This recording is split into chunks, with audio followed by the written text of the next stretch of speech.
Culture Média sur Europe 1, 10h, 11h30 avec Thomas Hill et votre invité ce matin, Thomas. Oui, je reçois ce matin Michel Denisot, président des Molotov TV Awards. Pour la deuxième édition de ces Molotov TV Awards, vous allez nous dévoiler ce matin les lauréats en exclusivité. D'abord, rappelez-nous un peu le principe. C'est un peu comme les 7 d'or, sauf que ça n'est pas la profession qui vote là. C'est le public qui vote. Les 7 d'or, c'était la profession. Ouais. Et là, c'est le public. Donc nous, le jury, on détermine, comme je disais tout à l'heure, les nommés dans chaque catégorie. Donc on a élargi à 8 nommés cette année par catégorie pour que tout le monde s'y retrouve.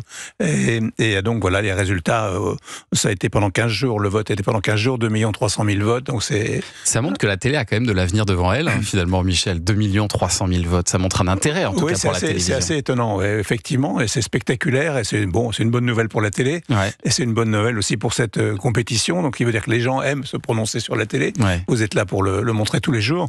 Et donc on est arrivé à alors le palmarès que je vais donner maintenant, il y a des votes qui sont des gagnants, qui sont des larges gagnants, puis il y en a d'autres qui sont des gagnants de justesse. Alors il y a quand même 2 lauréats qui ne sont pas choisis par le public, ce sont les 2 awards d'honneur. Voilà, tous les ans. L'an dernier, c'est Nicolas de Taverneau et Maryse Burgot, et cette année, c'est Alain Duhamel et Anne Sinclair, donc qui ont les Molotov TV Awards pour leur carrière qui est en cours, qui n'est pas terminée, mais qui est déjà une très belle carrière pour l'une et pour l'autre. Et là, c'est vous qui les choisissez pour le coup ? C'est nous qui les avons choisis, oui. En jury, très bien. Et alors donc 8 nommés par catégorie. On va commencer peut-être par l'événement télé de l'année. Là, il y avait beaucoup de nommés. La cérémonie d'ouverture des JO, la dernière de TPMP aussi, qui avait été un événement, l'Eurovision, finale de la Ligue des Champions, Kaizen avec Inoxtag aussi qui avait fait beaucoup de bruit, et l'hommage à Raphaël Nadal notamment. Alors, qui est récompensé, Michel ? À votre avis ? Je crois qu'il y a quelque chose qui semble... Été 2024, non ? Ça doit être les JO, le plus fort événement. C'est la cérémonie d'ouverture des Jeux Olympiques. Évidemment. Avec cette musique mythique de Victor Lemann. On en reparlera des JO tout à l'heure avec Tony Estanguet. Puis les larmes devant Céline Dion aussi, ça aussi on s'en souvient. La cérémonie, c'est devant HPI et les victoires de Léon Marchand. Voilà, c'est vrai qu'on était quelques milliards en même temps devant notre poste. Les Olympiques ont pesé évidemment dans les votes cette année, c'était fait normal. J'imagine vous, Michel, que vous auriez plutôt voté pour la victoire du PSG en Ligue des Champions. J'aurais voté pour la cérémonie des JO. C'est encore au-dessus, quoi, évidemment. Oui, c'est vrai. Allez, maintenant l'émission de divertissement de l'année. Alors là, il y a beaucoup d'émissions, Danse avec les stars, Fort Boyard, L'amour est dans le pré, le Big Deal aussi qui a fait son retour cette année, Les Traîtres, Secret Story et la Star Academy. Qui l'emporte, Michel ? Alors là, c'était très serré. Dans cette compétition, c'est Star Academy qui l'emporte de peu devant Danse avec les stars. Star Academy qui fonctionne bien encore en audience cette année, qui a fait émerger de très nombreux talents. Je pense à Elena, je pense à Pierre Garnier, Marine, Julien Lippe. C'est assez phénoménal ce qu'ils arrivent à faire aujourd'hui avec la Star Academy. Et visiblement, les fans de la Starac se sont mobilisés. Je crois que les jeunes ont beaucoup voté, quoi.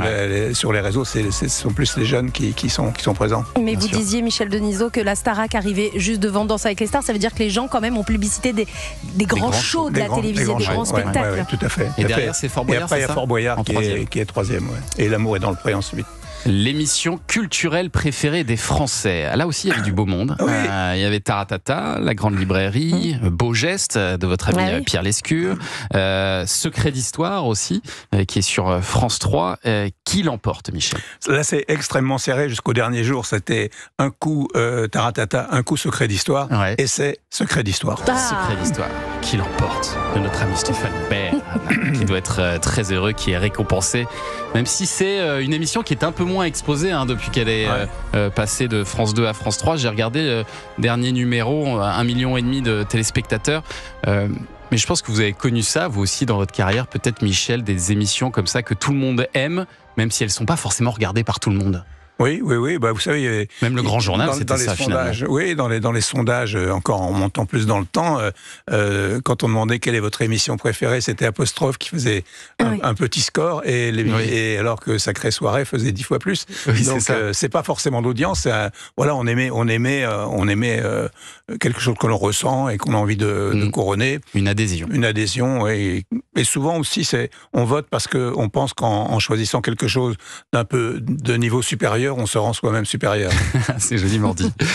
Pour la fiction de l'année, maintenant, ça aussi c'est intéressant. Les votants des Molotov TV Awards avaient le choix, notamment entre Cat Size, dont on a parlé ici, HPI, Dans l'ombre, Kaboul ou The Handmaid's Tale. qui est choisi, Michel Denisot? Alors, le deuxième, c'est Katsai. Et très loin, premier, HPI. Très largement. Largement devant. Ça correspond aux audiences, finalement. HPI a cartonné. C'est un carton, HPI, c'est un carton. Et alors d'ailleurs, qui est l'actrice ou l'acteur qui décroche le Molotov TV Awards de tous ces acteurs de fiction, Camilou, j'ai vu qu'il y avait Mélanie Doutet, Julien Doré qui était nommé aussi, Samuel Le Bihan, Audrey Fleurot.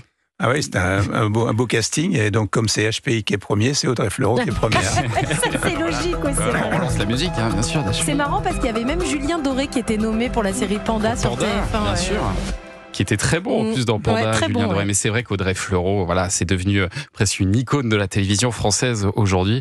Et alors il y avait aussi une catégorie pour récompenser le meilleur film inédit à la télévision. J'ai trouvé ça assez original, ça, comme catégorie pour ces Molotov TV Awards, avec Avatar, La Voix de l'eau, Wakanda Forever, Goliath, qu'est-ce qu'il y avait, Irréductible, Novembre aussi, qui a été diffusé pour la première fois à la télévision, Simone, sur l'histoire de Simone de Beauvoir, qui est récompensée. Simone Veil. Simone Veil, qu'est-ce que je raconte, pardon. Excusez-moi.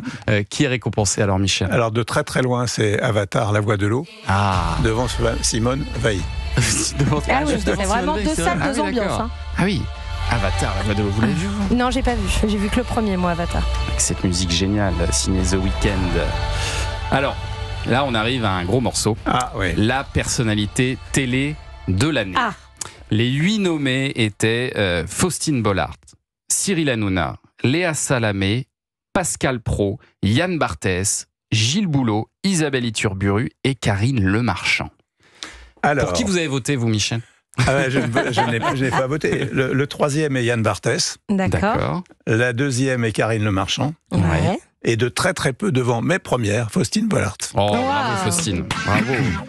Avec ce générique des enfants de la télé, effectivement, parce qu'elle, depuis la rentrée, elle présente maintenant les enfants de la télé sur France 2, en plus de sa quotidienne. Ça commence aujourd'hui, de la boîte à secrets. Qu'est-ce qu'elle fait? Elle fait Prodige aussi, Safe Zone sur YouTube. Elle enchaîne les prix, en la tout cas. La spéciale Serge Lama aussi, elle le fait. La soirée anniversaire de Cathy, sa voisine, boulangère, qui fait un très bon cake aux olives. Elle fait énormément de choses, Faustine Bollard, à la télévision. Et visiblement, les téléspectateurs la récompensent ce matin.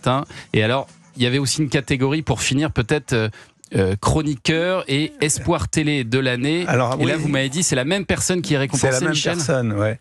Donc, c'est Karima Charny.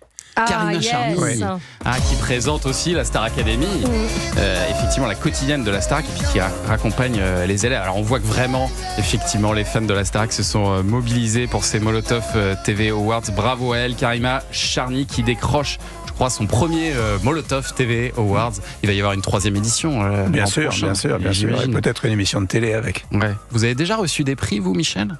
Non, j'ai un paquet de nominations, mais j'ai jamais eu de prix ni à l'école ni à la télévision. Donc, non, je me suis levé plusieurs fois au 7 d'or parce que une fois j'étais en compétition et le gagnant est Michel Polac.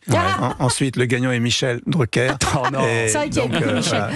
On va revenir d'ailleurs dans un instant, dans la deuxième partie, sur votre carrière.